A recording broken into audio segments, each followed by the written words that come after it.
আজকে সকালটা শুরু করলাম দুজনের ব্রেকফাস্ট দিয়ে। আজ অনেক দিন পরে একসঙ্গে দুজনে মুড়ি খাচ্ছি। এই দেখো এগুলো পকোড়া নয়, ওগুলোকে কি বলে?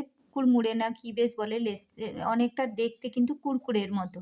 তো আমি এইগুলোকে কি নাম বলে আমার জানা নেই। আমার হাসব্যান্ড বলছে কুড়মুড়ে, কুড়মুড়ে বলে।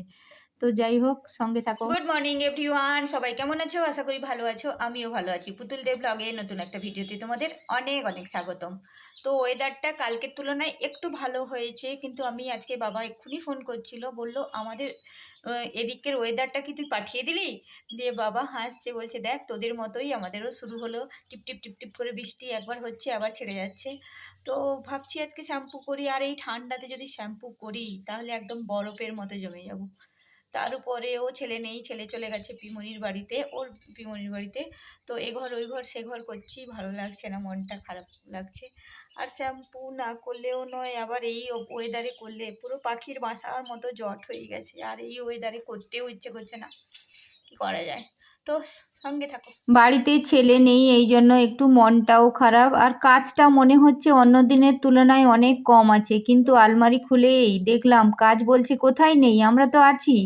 এই আলমারিটা একবার, শোকেসটা একবার খুলে দেখ তো, জামা কাপড়গুলোর কি অবস্থা দেখো, সত্যি সত্যি কি অবস্থা। গাজনে এসছে, একটু গোছগাছ না করলে অর্ধেক জামা তো খুঁজেই পাবো না। তো যাই হোক, ফাইনালি এরকম সুন্দর করে ভালো করে গুছিয়ে রাখলাম। জানি না কদিন থাকবে। আমার হচ্ছে এটা শুধুমাত্র চুড়িদার জামা এগুলো থাকে, কিন্তু এটা দুদিনে এলোমেলো হয়ে যায়। আজকের দিনটা মনে হয় ভালো যাবে, মানে বিকেলটা, সকাল তো এলোমেলো ছিল, তো বিকেলটা একটু। এই দেখো, আমার হাজব্যান্ড বলছে, আমি বললাম দুটো জামা এনে দাও, তো বলছি জামা রাখার জায়গা আছে, এই জন্য বলছি এই দেখো কত জায়গা, এখানে আরামসে 5-10টা তো জামা ঢুকেই যাবে, বলো তোমরা বলো।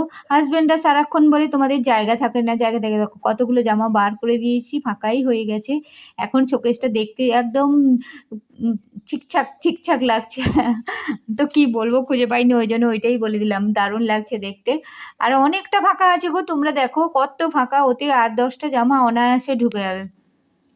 তারপরে দুপুরবেলা, বিকেলবেলা, দুপুরবেলা নয়, এই দেখো কটার টাইম, 2:17-18 হলো। এক্ষুনি চা, এই হচ্ছে চায়ের মাতাল বর আমার। হ্যাঁ গো, এই টাইমে কে চা খায়? কে চা খায়? এই দেখো, এই যে চায়ের মাতাল বর আমার, চায়ের মাতাল। লোকে অন্য কিছুতে মাতাল হয়, আমার বর চায়ের মাতাল। ওর সাথে থাকতে থাকতে আমিও চায়ের মাতাল হয়ে গেছি। যাই হোক, সন্ধ্যের সময় কি খাই কি খাই ভাবতে ভাবতে দেখলাম যে একটু মিক্সচার বানাই, সব রকম জিনিস কম বেশি আছে, তো তাই বানিয়ে নিলাম। যেমনি ভাবা তেমনি কাজ। তো বেশ টেস্টি টেস্টি হলো। এই ছিল আমার ভিডিও, তোমাদের কেমন লাগলো জানিও। টাটা।